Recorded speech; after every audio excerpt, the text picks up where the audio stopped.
What's good? It's your boy CJ Goodfellow. We back with the Boxing Clinic. Shout out to everybody. We back on that boxing grind, the LDBC, the YTBC, and don't forget we got the live boxing show kicking off this Sunday after the NFL divisional games go off. Don't forget the link in the description for the new tech page. Man, I'm gonna drop some new content, but get over there and learn how to, get rid of Netflix and get something better. Get rid of cut your cost of cable and get those same premium channels and some. It's in the description. The Facebook page we got like that. We got some good, content on there that's different from the channel most of the time. And if you want to donate, appreciate the brothers donating to the boy Ty, to my boy Matthew Valentine from Jersey. Appreciate y'all, man. We're going to continue to keep it moving. We got the live show. Hopefully the radio show, some shirts coming out. I'm going to give some shirts away to guys out here who've been commenting and supporting the movement for sure. So be on the lookout. Getting ready to drop the new logo as well. So we moving, we working. Every dollar counts. I appreciate it. But the Can Man, he said the Can Man was back a couple days ago. Said he getting back to basics. Adrien Broner, put on Instagram today. We'll get into what he said, talking about his run and where his run will be at being the world champion again. But we asked, is Adrien Broner, can he be champion again? And this is what he put on Instagram today. Or yesterday. Anybody that want to fight, come see me at 140. I will be champion again this year, 2018 takeover. Now, most people might think it's a joke, but I think he could be champion again. And we can get into that in a minute. But it's a major move by him staying at 140, and that means that him and Amir Khan is not gonna fight unless he has a change of heart and moves up to 147, or they fight at the catch weight.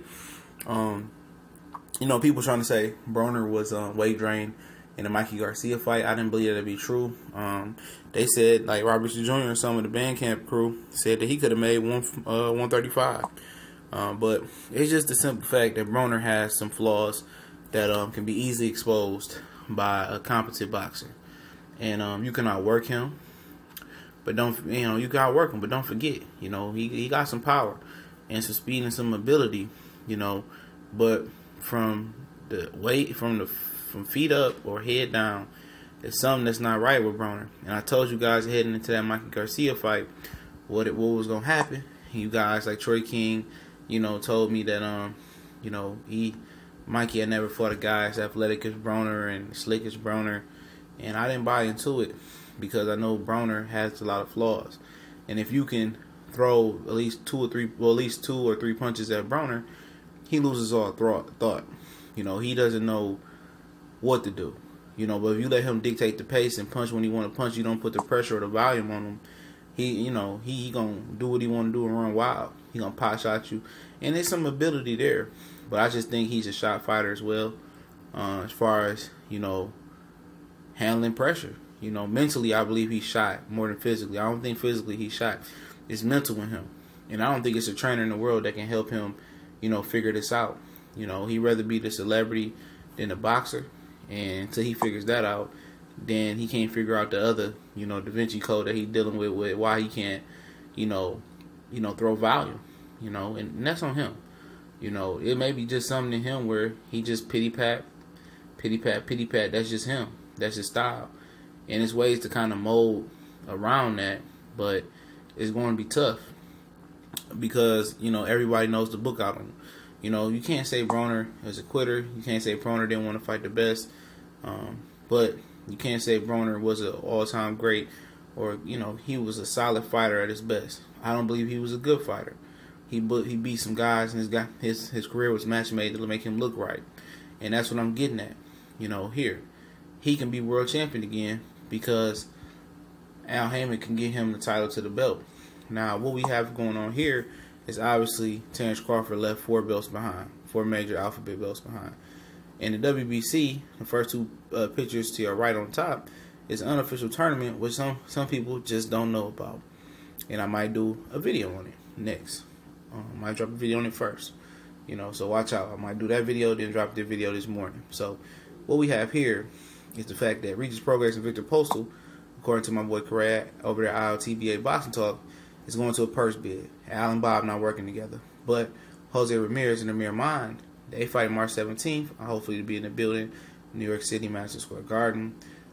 It's an unofficial tournament. The winner of those two fights fight each other, and then, the winner gets the WBC belt vacated by Terrence Crawford. Now, the WBA, you got Francis Bartholomew, sorry I butchered his name, versus the Relic guy. A lot of people thought the other guy, the Relic guy, I can't pronounce his name. They felt that he beat Francis last time. They could run it back. This time it's going to be for the WBA title that Crawford left behind. Then you got the most probable fight, which Broner can get the title off of, between Dallas's own Maurice Hooker and the UK on Terry Flanagan. And I believe that's the main belt that Broner is probably going to try to collect. I think that's the easiest route for him to get a championship belt in. I forget who Terry Flanagan is promoted by. But Maurice Hooker is a solid fighter, and Flanagan is a solid fighter. But I think that's Broner's best opportunity to get a world title. I think Postal, Prograis, Ramirez all could whoop on Adrien Broner. In the mirror mind, before he got beat by Adrian Granados, probably could have gave Broner some fits as well. I think Raonic and Francis both beat Adrien Broner, in my opinion. And I think the road of least resistance for Adrien Broner is going to be Terry Flanagan and Maurice Hooker.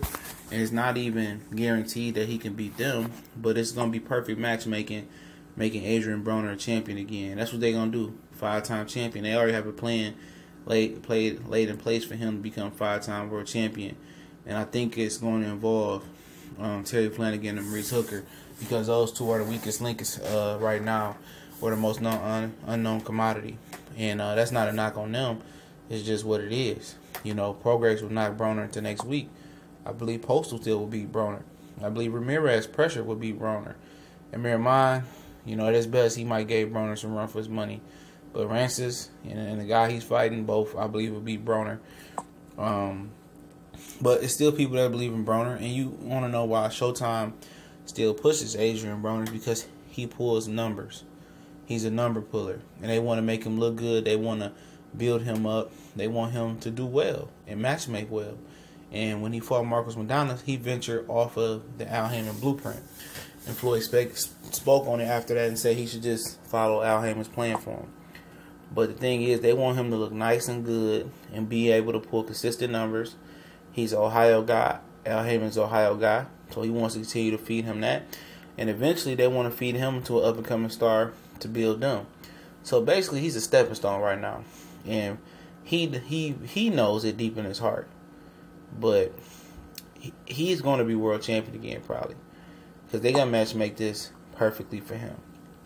And the affection that Al Haymon has for Leo Santa Cruz is matched by Adrien Broner. They call Leo Santa Cruz the son of Al Haymon.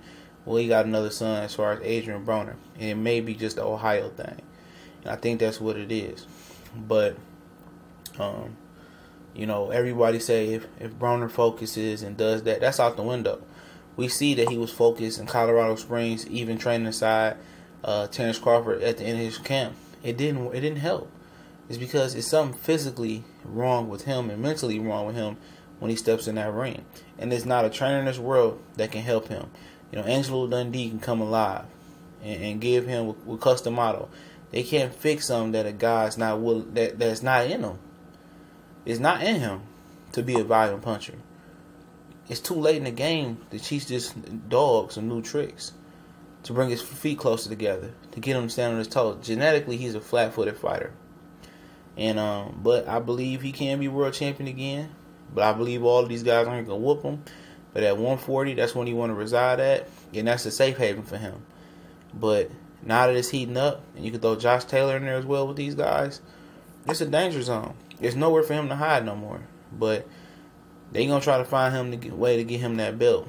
And I think it's more likely going to be the WBO belt, a belt that he's never held before. So that's the easiest route to a belt. But it's not saying that Maurice Hooker and Flanagan can't whoop on him. I believe all these guys may be favored to whoop on Broner. Win, lose, or draw these fights. It's just, everybody knows how to beat him. And they know you can crack that jaw. He ain't going to punch back. And you can bully him and I'll work him to a decision. So it'll be interesting. Let me know what y'all think. I'm probably going to drop that.